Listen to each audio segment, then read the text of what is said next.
to episode 25 of the Press Forward podcast. I'm Nathan Wrigley, and I'd like to welcome you back to the podcast. And if this is your first time listening, it's great that you found us. The Press Forward podcast is created by WP and Up. We're a non-profit working in the WordPress space to help you, your colleagues, in fact anyone. You can find out more about the mission at wpandup.org. On today's podcast, I'm going to be talking to Justin Busa. He's one of the founders of the popular Beaver Builder Page Builder plugin. But before that, there's a little bit of housekeeping. We'd love for you to get involved with WP and Up, and that can be done in multiple ways. You could talk about this podcast on social media, or talk about it on your own website. You could rate us on Apple Podcasts, or you could subscribe to us on your favourite podcast player, which can be done by going to wpandup.org/podcast-feed. We're also running an awareness campaign throughout October 2019 called #NeverGiveUp. The services that WP and Up provides are incredibly valuable. They're helping and supporting many people, but they come at a cost. We know that our community needs the support that we provide, but these services come at a cost. Thanks to the likes of Green Geeks and WPMU Dev, we've been able to get to where we are now. But if WP and Up is to continue, we need your help to finance it. You can head to wpandup.org/nevergiveup to find out more about exactly what an organisation like WP and Up costs to maintain.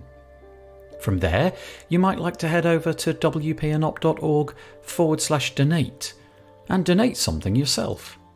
It really does not need to be a lot. Just a few dollars will help us provide phone support or keep our online support community open. So please help us so that we can continue to support the WordPress community.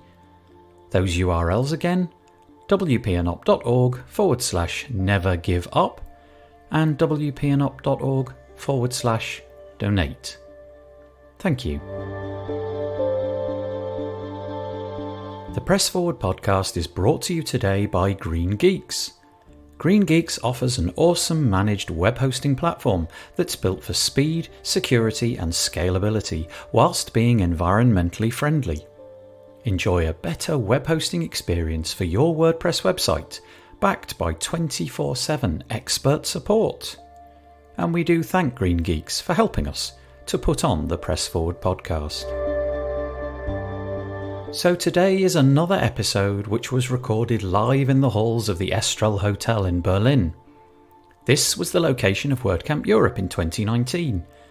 You're going to be hearing some background noise, as I found it nigh on impossible to keep 3,000 WordPressers quiet. We did many recordings, and most of them have already been released. You can find those in the Press Forward podcast feed at wpandup.org/podcasts. Okay, so on to today's episode. Today, I'm talking with Justin Busa. Justin is one of the founders of the Beaver Builder plugin. I'm sure that you've heard of it, but if you haven't, it's a drag and drop interface for building out posts and pages quickly. I've met Justin several times before, and so the conversation flowed freely. We talked quite a lot about the plugin, but also about his company, how it's grown, how it's moved from an office to a distributed model recently, and how all of that actually works. We also chat about Justin's thoughts on the WordPress community and how he feels that he fits into that, and the role that WP and Up is playing to keep that community healthy. And so, without further ado, I bring you Justin Busa. Right, I'm here today. I'm stood in, I don't know where I'm stood. I'm in the hallway in WordCamp Europe, and this chap just walked up and took the headphones off the mic, put them on his head, and said, come on, record me. And his name is Justin Busa. Hello. Hey, Nathan. Thanks for having me. That's not what happened, is it? No. We've scheduled this in. How are you doing? How's it going? I'm doing good. I can't be better. I'm really excited to be here after doing all the WordCamps in the U.S. Coming here to see this one, and it's something else. It's amazing. Is this your first Europe WordCamp? No, actually, I did London last year.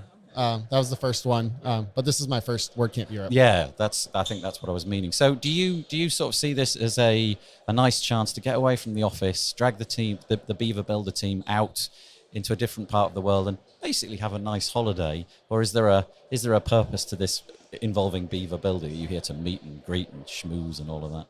Yeah, a little bit of both, actually, because I brought my wife with me, and we were able to leave the kids at home. So there is a vacation element to it. But with all the camps, I'm really excited about the people and getting FaceTime and being able to reconnect. Are you good at the whole connecting thing? I struggled at the first couple, kind of stood there awkwardly. No, I still stand there awkwardly. Yeah, do you? Do you? I enjoy it. I'm definitely an introvert, and I have a hard time doing it, but I just force myself, and I feel really good about it afterwards. Yeah. So. What do you do? Do you have an opening line that you've kind of adopted, or do you just go and just get on with it? Yeah, I kind of just go, and it's like you're on autopilot. Like sometimes when you're driving your car and you may be thinking about something, and then all of a sudden you're where you ended up. And that happens to me all the time. You're like, I wasn't even looking where was I looking? I kind of feel like that's how it is once you start to get the conversations going. They just flow, and you're really in the moment, and then it's all over, and it feels like a whirlwind. And I'm like, did that just happen? Yeah. Did you bring your wife to the actual WordCamp, or just bring her on holiday to Berlin? Is she going to be going into the talks? Has she got any interest in WordPress at all? No, not really. Yeah, I mean, I asked her if she wanted to, and I told her she didn't really need to. And she'll be coming to the after parties. Yeah. I mean, you met her the other night. Yeah. She's looking forward to meeting everyone because I do talk a lot about a lot of people. I mean, I told her about you. I was like, oh man, this great guy from London. Or, well, UK, not London. But met you out in London. That's very kind. Yeah. That's very kind. So here we are, 3,000 people, the WordPress community en masse in one space. Do you sort of think this community is a bit different, a bit special? Are you happy that you chose WordPress all those years back as opposed to, I don't know, Magento or something like that? Well, I guess I don't have a lot to compare it against, but I do think it is special. It's really friendly and inviting.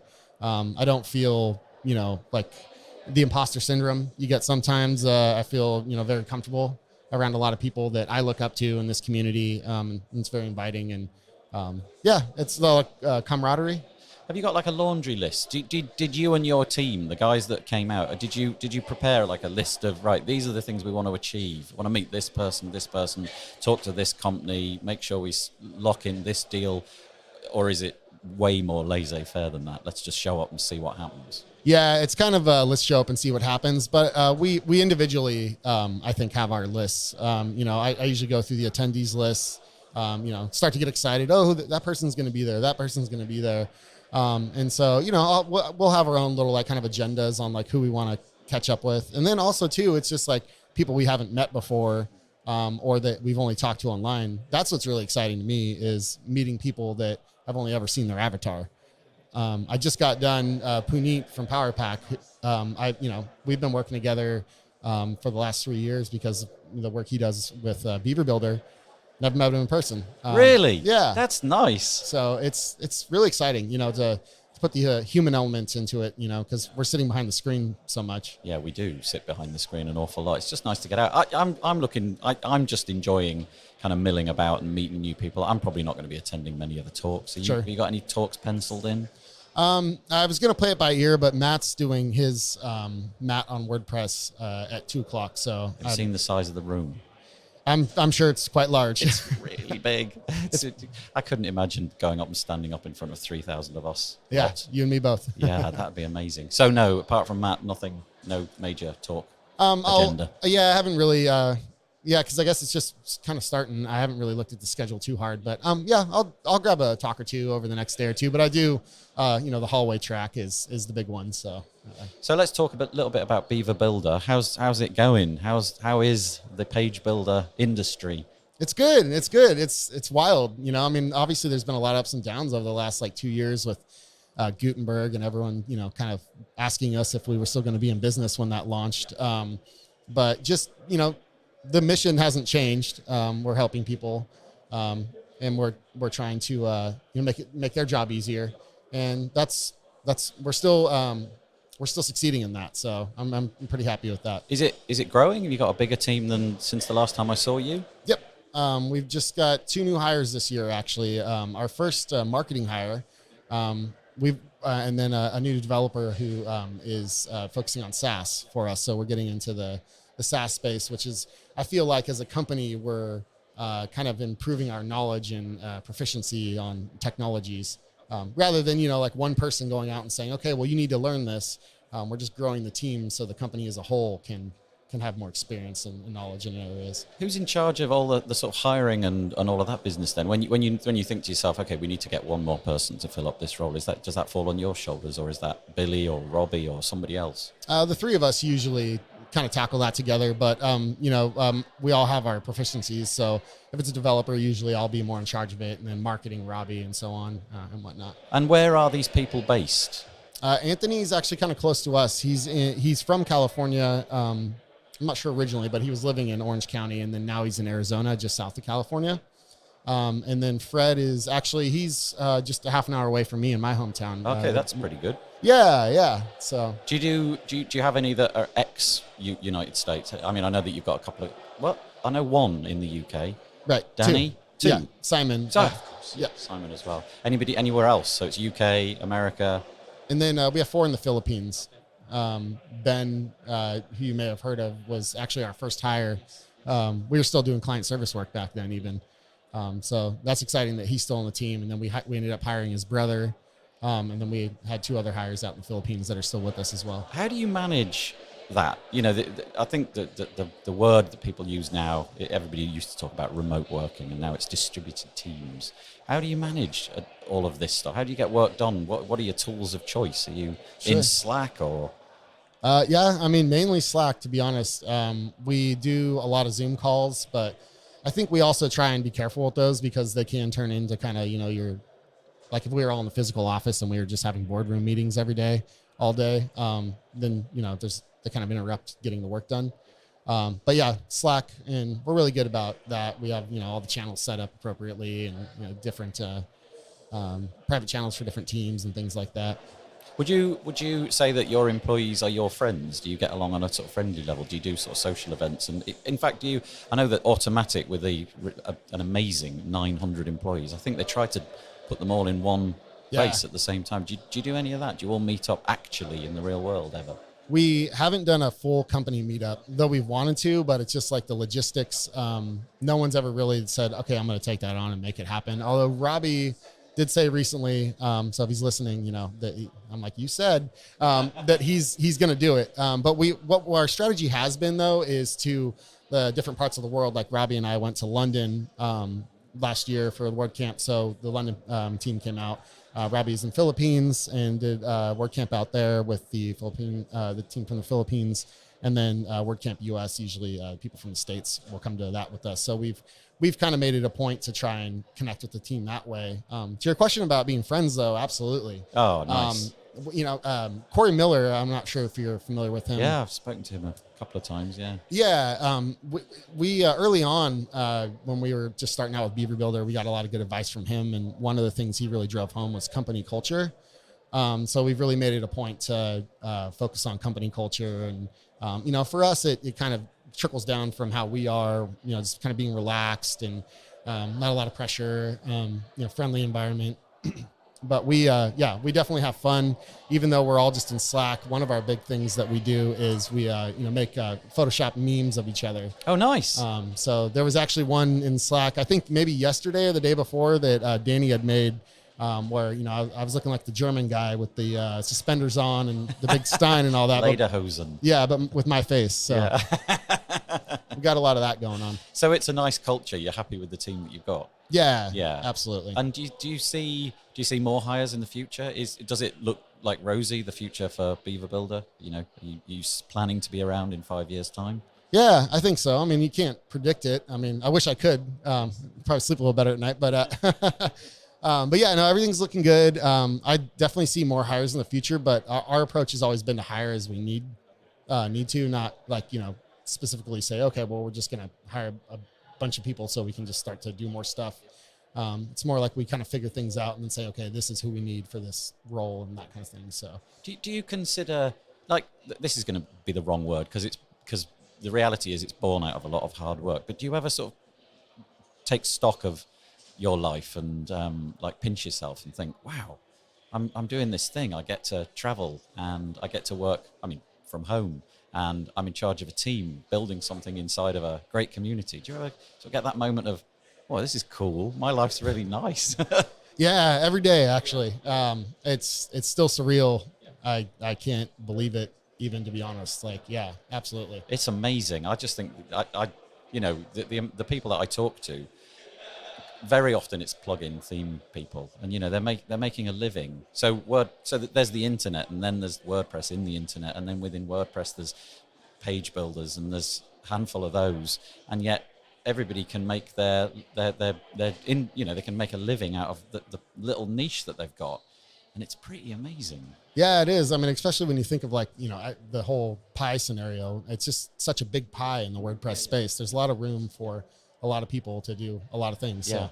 Have you got any nice plans for Beaver Builder in the next year? Any fun things coming around the corner? Nothing that I can concretely talk about, because we're experimenting, kind of an experimental phase, maybe, I guess you'd say. Beaver Builder as it is today, we're still, working on improvements and stuff. We just released a couple, an alpha release with some new features, and that'll continue. But in terms of big innovations, it is exciting. We're getting into SaaS, something I can talk about where, yeah, tell us more. Yeah. I'm interested in that. Yeah. It's kind of hard because, when people ask, well, what does it do? We're like, well, it doesn't really do anything right now. But, I kind of would attribute it to, you can't build a house without laying the foundation first. And that's really what we're focusing on. As a company, we weren't proficient in the technologies that you need to be proficient in to build this kind of software. So we've hired, and we're working with actually another company that's proficient in SaaS, and we're building a platform. What that platform is going to allow us to do is a lot of cool things with, the cloud. Is this Assistant? Yeah, exactly. Yeah, okay. Assistant is kind of the gateway to the SaaS. It's almost like a Jetpack model if you think about it. Assistant, the plugin in the repo on its own, will provide value and a feature set. But once you connect to the SaaS, to the cloud, your account, that's where we can start to try out a lot of interesting ideas. And the reason we're doing this is because we have so many ideas. Again, hard to talk about because they're all kind of hypothetical right now. I'd just be tripping over myself. But backtracking in 2 weeks' time. just not making a whole lot of sense. But the goal is with this is that we can start to try a lot of different interesting things. Some things may not work. People may be like, oh, well, they just don't catch on, and some things may. But it still revolves around our core user, which has always been professionals. We do have some crossover, obviously, with DIYers and people that want to do it themselves. But we've always been focused on creative professionals. And so that's kind of the features that we're looking at is okay, where can we add value to people that are doing this every day? What are the pain points? Things like that. Do you put in a sort of 12, an 8-hour day? Do you get up Monday to Friday and I'm doing Beaver Builder from 9 until 5, or is your work random and sporadic and you just fit it in? It's gotten a lot more structured over the last year. I used to be, I have some unhealthy work habits where, which didn't really bother me because I'm self-employed and because I'm, in the position I am, I can decide when I want to work. But I would, have days on end where, they were a lot more than 8-hour days. And then maybe, the next week I would barely even work. So I'd go kind of in sprints, if you will. But I've been a lot more structured about it recently, where I'll wake up and I'll have my morning routine, and then maybe I'll do a 3 or 4 hour stint, and then I'll take a break and maybe go exercise or read a book or something. And then I'll have a afternoon where then that's more of communicating with the team and emails and things like that. But if I do any development work, it's usually in the morning, where even maybe I'll set myself away in Slack and I can just have 3 or 4 hours where I'm just focused on that project. Have you adopted this more conventional working hour approach? Have you done that because it wasn't working out, or you needed to give time back to the family or something like that? Yeah, definitely giving time back to the family, but I think it was just for my own feeling good. I was kind of getting burnt out And I just, I was, doing things outside of your work life feels good. And then I'm realizing that it translates back into the work life. When you're feeling good, then you can be more productive. I'd stay up late a lot and be like, oh, I just got to finish this one feature, even though it's 1 a.m. And then you're just worthless the next day. If, now and then we'll still get on the computer at night. But I'll give myself a time limit. Like, if I'm just got Netflix on or something and my wife's sitting there and the kids are in bed and we're just on the couch, and I got my laptop open, I'll be like, all right, let's see what I can do in an hour. But after that, shut the laptop. I don't care if it's done or it's broken or whatever. We'll look at it tomorrow. It's interesting. I think in this day and age, and this is one of the WP up things, that we're all kind of learning we're all making those same mistakes. We're staying up at well, not everybody clearly, because you've kind of fixed it in your own life by the sounds of it. Staying up late, doing things that are not necessarily great for us, not getting enough sleep, checking Facebook too often, getting all caught up in the social whirlwind and all of that. But you're happy. It's made you a happier person having this sort of normal structure in your week. Yeah, exactly. And again, like I said too, we're remote workers. So, in any given week, I could just throw it all the wind and decide to, do it differently or sleep in late or whatever. But for the most part, I do like to have my routine. It allows me time to focus on my hobbies too. I picked up guitar again after like 10 years. Oh, great. Yeah. How's that going? Good. I'll still never probably in my entire life feel like I'm any good at it. But, just having allowing myself some time to dedicate to those type of things, it just brings you joy, and it kind of, I think, fills up your soul. And then, that translates back into better work, I think. Yeah, that's great. I made a commitment to myself about 18 months ago to play the guitar more. Oh, nice. Well, no, failure. Complete and utter failure. I went for like 3 guitar lessons because I thought, okay, that'll be a good idea, have some lessons. And then something happened. The routine got broken. For some reason, I couldn't go to the 4th lesson, and that was it. It all just ground to a halt. But I know exactly what you mean. I've kind of developed other things that I like to do, but yeah, the guitar, that'd be really nice. Now, speaking of working remotely, I'm interested in your side of things. I spoke to Robbie the other day. Yeah, so Robbie's been working pretty remotely. How's that going for you? Is it like the Beaver Builder guys? That's cool. Go, Robbie. Do it, enjoy, go around the world and enjoy yourself. Or does that presented challenges for you because he's not there and in the US all the time? No, it wouldn't be any challenges. The time zones got tricky, but aside from that, it's kind of business as usual since we are already distributed when he's in the States. It was sad when the 3 of us started with an office together, so that was kind of sad to have to go remote. But yeah, no, works out great. Kudos to him. I've done, my fair bit of traveling, not that much. But usually when I travel, I'm a little bit more unplugged because it's not for such an extensive period of time. But, since he'll be gone for, a month or 2 at a time, at some point you have to actually focus. And he does a good job at it. I feel like it would be a lot harder for me to do the nomad lifestyle. There's the remote work lifestyle, but then there's that nomad lifestyle that I think you really got to be disciplined to do that one. I totally couldn't do it. I would always pick the beach instead of the laptop. Yeah. Beach, laptop, beach. I'll go for the beach again. Same here. Yeah. That's amazing. It's amazing that he's got the skill to do that. So let's just talk about WordPress and WordPress community and all that. Do you regard people in this space, in this event, have you got real friends here apart from Robbie and stuff? Do you regard people in the WordPress community as your actual friends? Yeah, I'd say so. There's obviously a lot of acquaintances because you only see each other every so often, and you do some communication online. But I think there's some people that I've definitely gotten close with. Yourself included. Whenever you light up when you see somebody, that's a good feeling. And I get that from a lot of people in the WordPress community. Excited to see them. It does puzzle me how that can happen because I remember going back years, the whole online dating thing started, and I remember very cynically thinking that can't work. These people have never met in the real world, and because the internet was a new thing, I kind of incorrectly assumed that actually friendships have to be forged with seeing people, being in the same space. I was completely wrong. Absolutely 100% wrong. Because over there is a couple of guys. You can see them. There's Dan and there's Paul. They're like my actual real mates now. So much so that WordPress has kind of replaced a lot of the people that I used to hang out with. I kind of hang out with far less. So my real world friends have kind of changed. and now I'm spending a lot more time with these guys from the WordPress community. So you've built actual friendships in the community. Yeah, I'd say so. Absolutely. I mean, people that you can come with, and you don't have that kind of like awkward like silence when you just jump right into a conversation with them. It's like a old pair of shoes, as they say. It's weird, isn't it? Yeah. I was very, very skeptical, like I said, that this could happen, and now, well, it's definitely happened. Yeah. Are you planning on sort of like, this is going to sound contrived and a bit silly, but do you plan to come to these events to kind of make new friends? Are you wanting to meet new people, or are you happy to meet the collection that you've already met over and over again? No, absolutely. I mean, I think that's one of the goals, like we talked about earlier, and like, do we have an agenda? And I'm like, well, it's pretty loose, but that I would almost personally see that as like a measure of success for the event if I've met a few new people. Both for the business and then just me personally, kind of branching out of my, getting out of my shell. Yeah.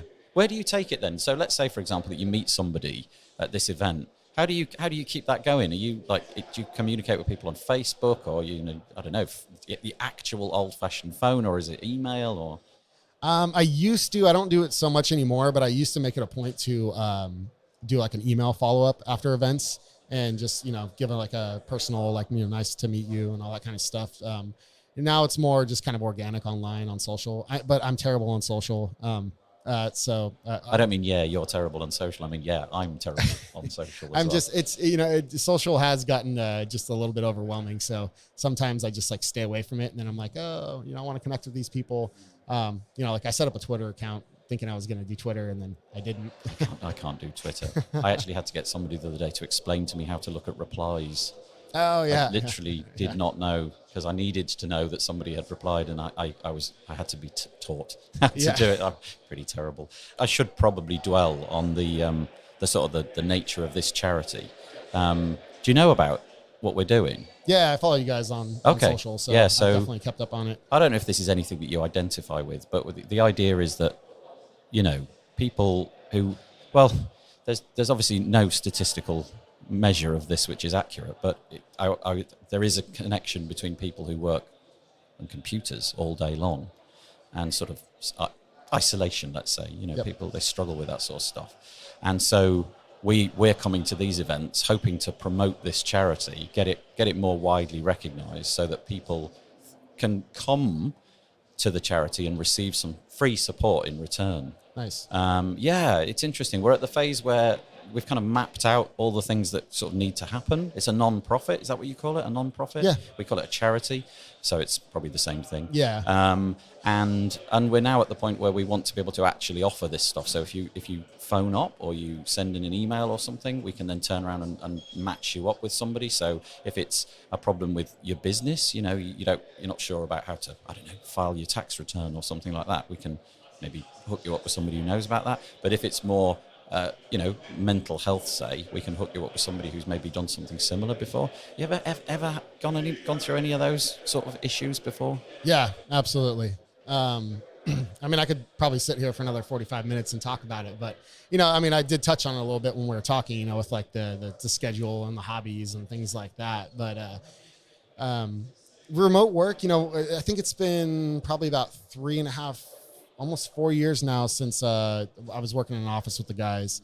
The first year was fantastic, just the kind of the freedom and, just it's easy. You don't have a commute, although I didn't really have a commute before, but, going from your bed to your desk in the house is pretty quick. But I think as time went on, I definitely was feeling the isolation, and, we're all doing the remote work thing. So I can kind of imagine that everyone doing it at some point probably, or a lot of people probably feel that.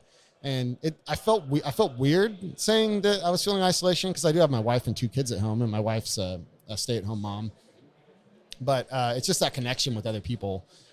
It's, you type a few things on Slack and then you're done. Whereas if you're in the office together, you can like lean over and say something, or, step into someone's office, and just a lot more, in-person camaraderie. So I definitely had to deal with that. Probably still dealing with that, to be honest. Like, one of my goals was to go to more meetups in my hometown, and I've kind of failed at that. Play me with the guitar. Yeah. But definitely focusing on myself and trying to get better habits has like started to make me feel better. Where have you, like, I find it's really easy to identify in my own life what my problems are, but finding the answers much more difficult. Oh yeah, absolutely. So, yeah, where do you go to look for the solution to these things? Let's see. I guess, some of it seems like it's common sense, but maybe not so much. Like the simple answer is never really the simplest or whatever. But, I do a lot of reading online. Like I'll even Google stuff like the simple, like questions, like, but I'll hear certain things, like one thing that stuck with me recently, I forget where I heard it, but it was like a mind, body, spirit, and trying to focus on those three things.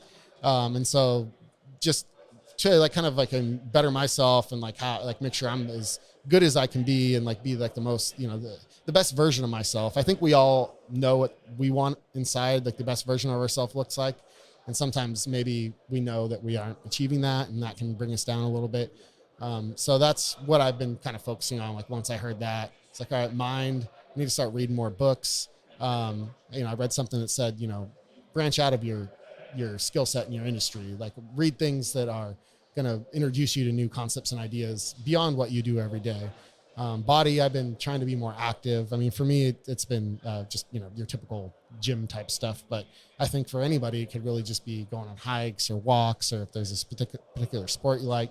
But it makes you feel good, like brain chemistry and all that kind of stuff starts to really activate when you're being more active versus sitting in front of the computer for, 8, 10, 12 hours or something. It's going to weigh on you. Yeah, I could, and frequently do sit on the computer for 8, 10, 12 hours.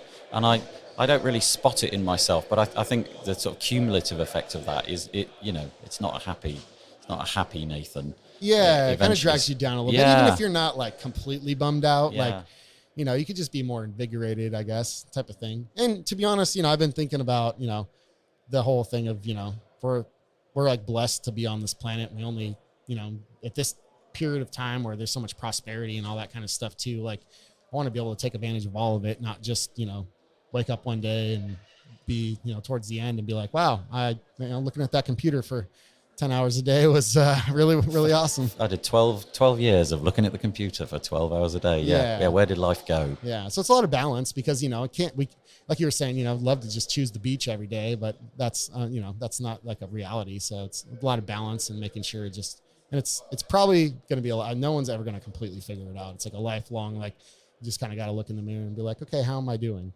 Do I need to make some adjustments or whatnot? So. It's easy, like I said, it's easy to be introspective and find the problems, and the answers are difficult. How about growing the business? Does that side of things, does that keep you awake at night? Now that you've got payroll and people that require your plugin to be successful, because that's their job. Yeah, I've made peace with that because we're like Beaver Builder just had like a 5 years. Anniversary, and then we were doing the client services stuff for like 3 or 4 years before that. So yeah, I mean, like definitely a lot of stress and like worry, just about keeping the lights on, and like, we got to make sure we're successful now because, people depend on us, like not only our customers, but also our employees. But I think over time, I've just kind of like made peace with like, I can't control a lot of this. So it's not that I don't worry about it, because I do. I have to be on top of it, but I just don't let it affect me or bring me down as much. But there's no strategy. Is it literally you just don't look at that stuff and kind of make sure that at the end of the month it's one quick look, it's all right, everything's fine? No. I mean, definitely, look at it for sure. It's like I said, it's not that I don't pay attention to it. I think it's just experience. It's like having gone through it so much that at some point something changed. I didn't choose. So that's probably not helpful. It's probably, it sounds like I'm telling people like you're just going to have to go through it for a few years and you'll get through it. No, because some people just they've got a different kind of, we call it blue touch paper, the thing which you light, the firework, thing. Some people have a different thing that it sends them off, and, might be easy to cope with the struggles and the strains of growing a business, but you might struggle with, I don't know, sleep or something. But equally, you might not struggle with sleep, but struggle with growing your business and all of those kind of things. And it turns out that every single one of us has got a different problem, and that's what this charity is trying to do. It's trying to figure out where to put that support. We did a survey it ended about, I don't know, let's say a month ago or something, and we got, I think, 1,500 WordPress people from all kind of walks of life filled it out. And the questions were, although there was no personal data taken, the nature of the questions was quite personal.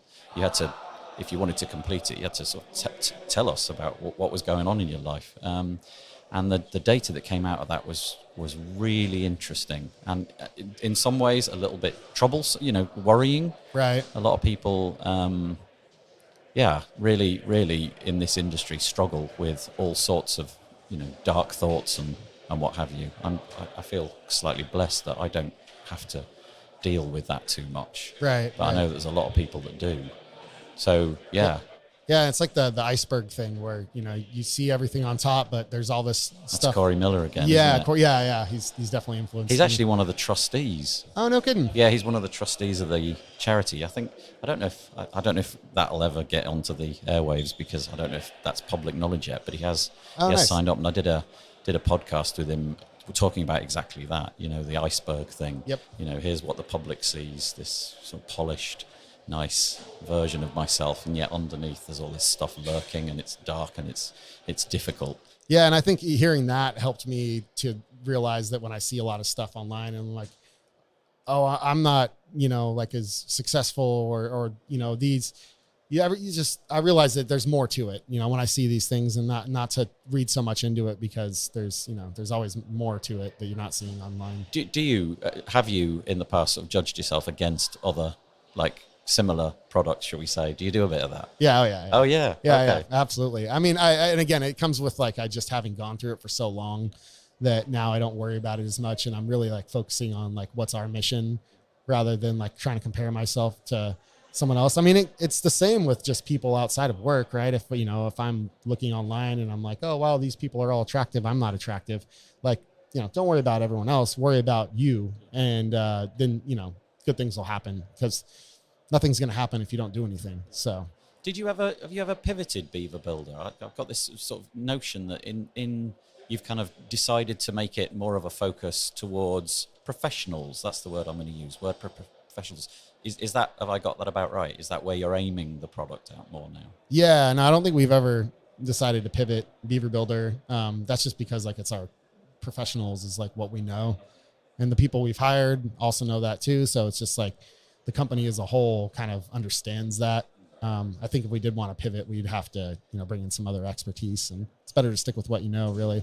Are you happy with it? Do you like it? When you look at Beaver, but when you open it up, do you ever use it? Yeah, absolutely. I mean, not as much anymore. That's a stupid question. Yeah. But, do you ever actually build a website and try to use the menus and see what works and what needs a tweak? A lot of times I'll actually, when I'm doing testing, I'll go try and rebuild popular pages like Spotify's homepage, or I did WordPress.org one time as a joke, just to, I was like, oh, well, you can do this with Beaver Builder too. But yeah, so a lot of that these days, since we're not doing client work anymore, we do have our own properties that we work on too. But since I used to do a lot of design work, and then I focused on code. Now I lost that muscle. I never flexed it for years. So yeah, I don't. But when you come to an event like this, well, actually, no, let me go back to that first question. Do you like it? Are you proud of yourself? When you look at what has come, 5 years, I don't know what the number is, a number of years ago when Beaver Builder didn't exist, to now. And I know that nobody likes to say, oh, I'm proud, because it's a weird thing, but are you? Are you happy with it? Do you look at it and go, that's cool, we did a cool thing? Yeah, absolutely. I mean, at the same time too, though, I do still have a lot of imposter syndrome. So I'm oh, I'm not as important as the next guy. But yeah, absolutely. It's exciting to come here, and it's exciting to come here too and meet people that have used Beaver Builder and that are super grateful. That's just really humbling. Do you get that? Do you get people coming up and just giving you the story of how they've used it? And yeah. That's so nice. It's the weirdest thing, because I just feel I'm an introvert, so I'm oh, I don't want praise. Yeah, we just do it. It's my job. yeah. But it's super cool to see. I mean, that's, I think, helps remind me what we're doing and what our mission is helping people. I mean, it's an amazing product. I use it all the time. Thanks. I'm gonna make you feel proud. I love Beaver Builder. Oh, that's awesome. A bit awkward. Yeah. Right. Should we knock it on the head, as we say? Sure. Absolutely. Thank you, Justin Busa from Beaver Builder. Thanks for having me, Nathan.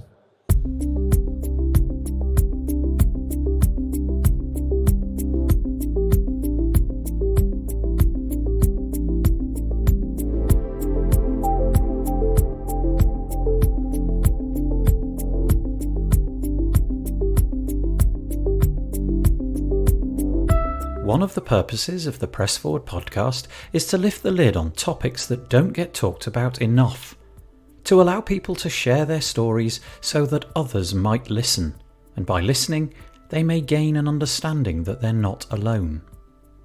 There are other people out there who have faced the same situations that you are facing. They have found a way through and can offer support to you on your journey. Maybe that person's already in your life, but they might not be, and that's what WPNUP is here for, to connect you with the support that you need. If you can help WPNUP with a donation, then please visit wpnup.org/donate. The Press Forward podcast is brought to you today by Green Geeks. Green Geeks offers a specially engineered platform that gives WordPress users web hosting that is designed to be the fastest, most secure and scalable hosting available in multiple data centers. Their WordPress hosting makes deploying and managing WordPress websites easy with automatic one-click install, managed updates, real-time security protection, SSD RAID 10 storage arrays, Power Cacher, and expert help 24/7 to make for the best web hosting experience. And we do thank Green Geeks for their support of the Press Forward podcast. Right, that's it for this week. Please let us know if you're enjoying the podcast, if you're finding it useful or helpful. You can reach out to us at wpnup.org/contact, and you can donate at /give. Remember, there's a serious point to all of this, and that is that WPNUP is here to provide help and support. That help is available to you or the people you know, and can be easily accessed at the wpnup.org website. Please spread the word about this podcast. Tell your friends and subscribe on your favourite podcast player. And remember that together we can #press forward.